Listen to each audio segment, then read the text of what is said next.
Sunday morning, Easter Sunday. I woke up at my normal time of 6 o'clock, couldn't go back to sleep. My wife sound asleep in there. So I decided I'd make a video on pancakes, hotcakes. No, I'm not going to make any hotcakes. I'm going to make it about not making hotcakes, or more specifically about Walmart's frozen pancakes or hotcakes. I was there and I was looking through things, and I came across a package, I believe that was 24 in it, little 4-inch hotcakes, and it was $1.98. So that comes down to less than 10 cents each, and you just can't hardly mess up a bowl for 10 cents anymore. But at any rate, they're cheap to buy, easy to fix. You can fix anywhere from 1 to 24, I guess, if you wanted to.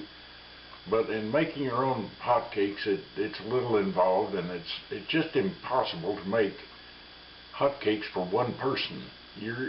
If most any mix that you make up is going to wind up being 6 or 8 hotcakes. And they come in packages of 3, and you just open the package and pop them in the microwave for about a minute, and it's done. So I'm going to review Walmart pancakes. And at the end of it, I've got a little story about a guy by the name of Jim Bishop. He built his own castle. So stick around for the video, after the video, and see a picture of that. Well, here's my bag of 24 great value buttermilk pancakes. Got pretty little strawberries here in the picture, and it says rich in calcium, and see nutritional information and sodium content on the back. 8 individually wrapped servings, keep frozen. So even have a nice little clip here that you can take off and put back on. Most of these plastic bags, they have a clip on there that is stronger than Fort Knox, and you nearly have to cut the top off the bag to get it open. Then you have no way to seal it. I'm going to get out one of their individually wrapped packages, but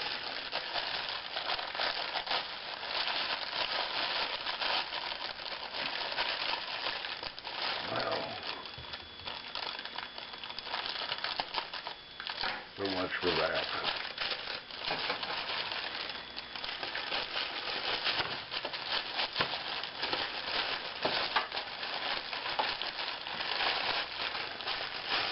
Give this a spin and put their tab back on.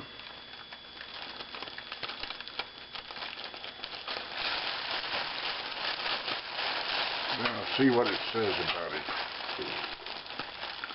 It says 3 hotcakes are 280 calories, and calories from fat is 50, and total fat is 6 grams. Cholesterol 10 milligrams, sodium 500, not bad. Potassium none. Carbohydrates 50 grams carbohydrate, no protein. No, it does. It had 5 grams of protein and all that, and the instructions in here say, well, you've got both microwave and oven. Microwave says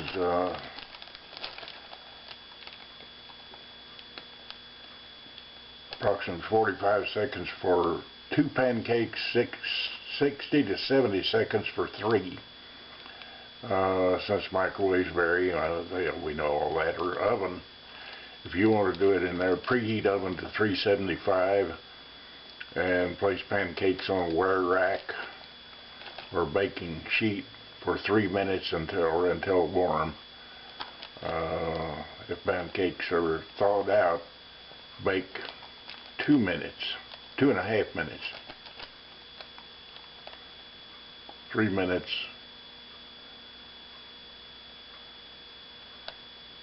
or until warm, 2.5 minutes if thawed. And that's pretty simple. These go back in the freezer. And I get out my little rusty crusty here scissors and cut this open.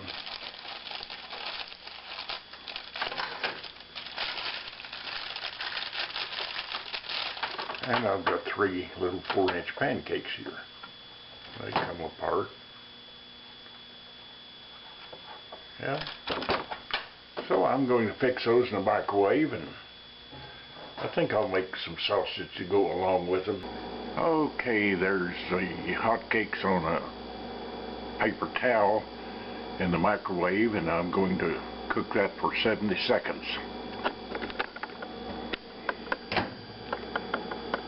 7-0 start.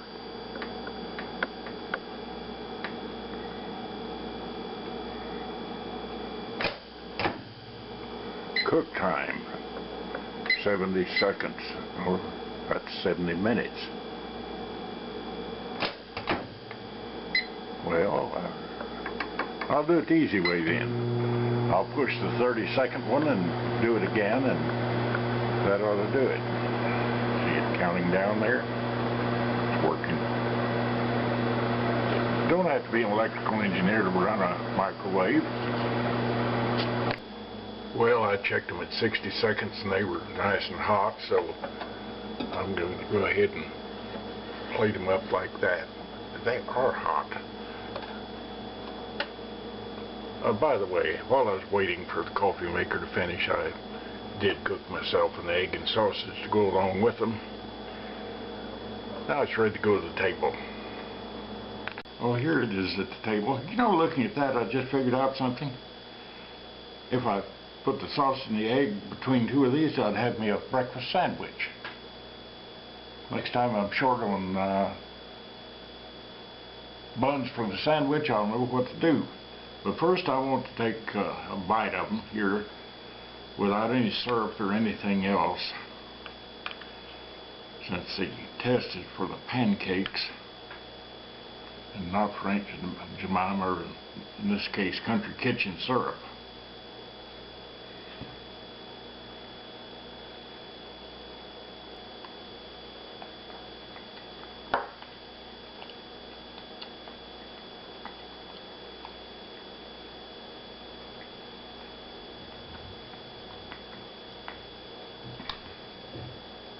Well, if I had made those, I'd be completely happy with them.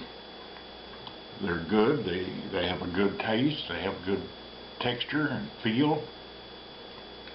So now I'm going to put some syrup on them and try them that way.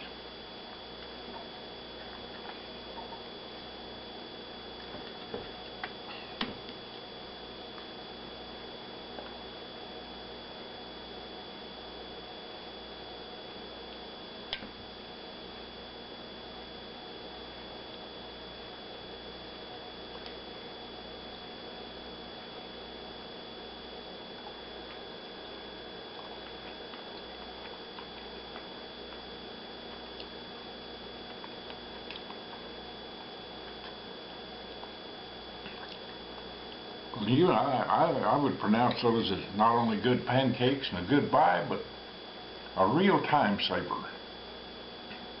And so I'm going to have a package of those in the freezer most all times, and when I get an urge for pancakes, I'll have them right at hand. Now I'm going to tell you a story about a strange little man called Jim Bishop. Lived in Colorado. I don't know if he's still alive or not. But I got a call from a magazine back in the days when I was writing, freelancing for magazines. It says, hey, there is a guy by the name of Jim Bishop in Colorado who's building his own castle. Could you go up there and do a story on it for us? And I said, sure. So I went up there, found Bishop, and after listening to about an hour of his rant against the government, he said he was arrested one time for stealing rocks. But the story is he bought 5 acres when he was 15 years old and had a paper route. in the Isabel National Forest along a road that went into there. They were selling off building plots along there for people who wanted to build cabins. And like every boy at 15 in those days, they had their own visions of what they were going to build to live in. And his vision was a medieval castle. And he started building it out there and has built it single-handedly ever since. I'll tell you more about it after the end of this video here and show you a picture of it. And now for the story that I promised you. It's about a man named Jim Bishop. Strange little man in Pueblo, Colorado, who built his own castle. When he was 15 years old, he had the same dream that most boys do at 15, to build their own castle or their own house or hideaway, whatever you want to call it. And he heard about the government was selling building lots, 5-acre lots, in the National Forest south of Pueblo, and he went out there and found one that he liked, and it was $50. Well, they wouldn't take payments, so he had to save up his money and everything like that, and sold his bicycle and got $50 together and bought that 5 acres of land. And he went out there, and it was his land. He could sit on it, look around, do whatever he wanted to.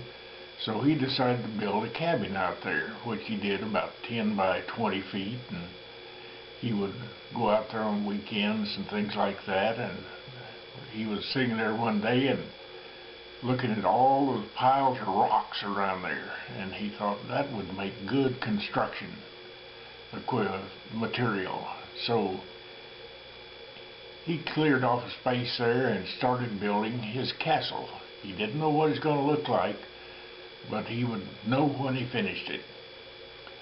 And in the meantime, he became a wrought iron worker. He made wrought iron, decorative wrought iron furniture, fences, window guards, things like that, and he had a pretty good business of that.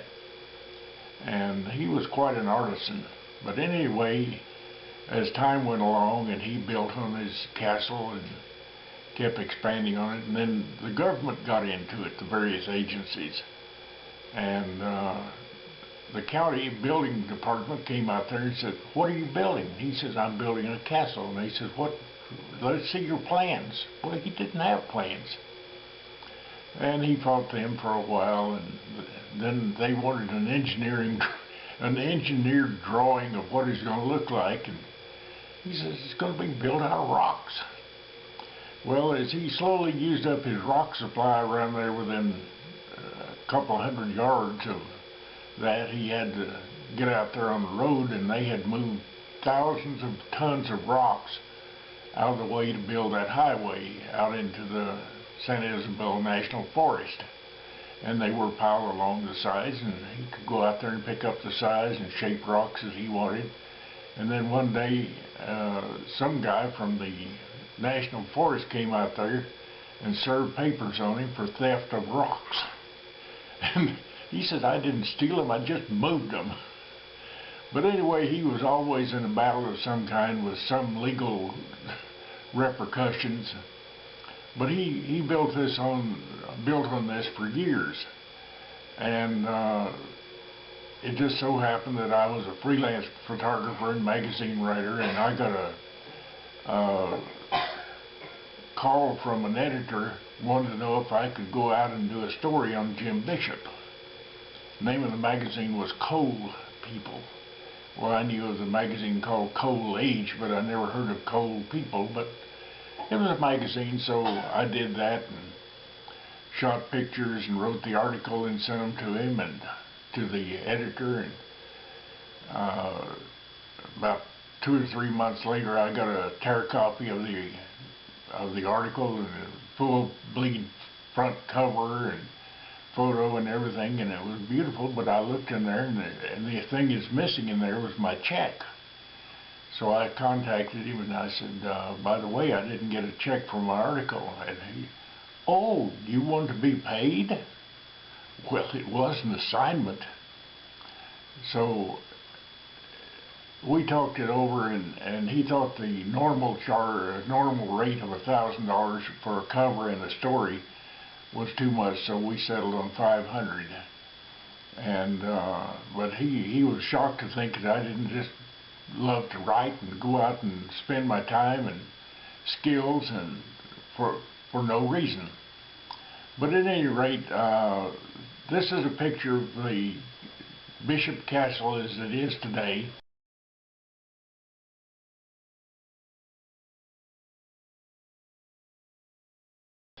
And if you happen to be in Colorado and driving down I-25 south of Pueblo to exit 74, I think the place is called Greenhorn, and the road there is to a town called Rye, R-Y-E, not to be confused with W-A-R-Y up in the northeast corner where John Wayne went antelope hunting. But at any rate, it's probably 10 miles out that highway, and you'll come to it on the left. And don't try to see it in the wintertime, because it's the road's probably closed anyway. But it's a landmark now. You can Google it and find all kinds of pictures and things like that. But that's my story for today. So I want to wish you a happy Easter and the best of the world to everybody. God bless America, God bless Texas, and God bless all you folks that watch my videos. Thanks for watching. Bye. So I want to wish you a happy Easter and the best of the world to everybody. God bless America, God bless Texas, and God bless all you folks that watch my videos. Thanks for watching.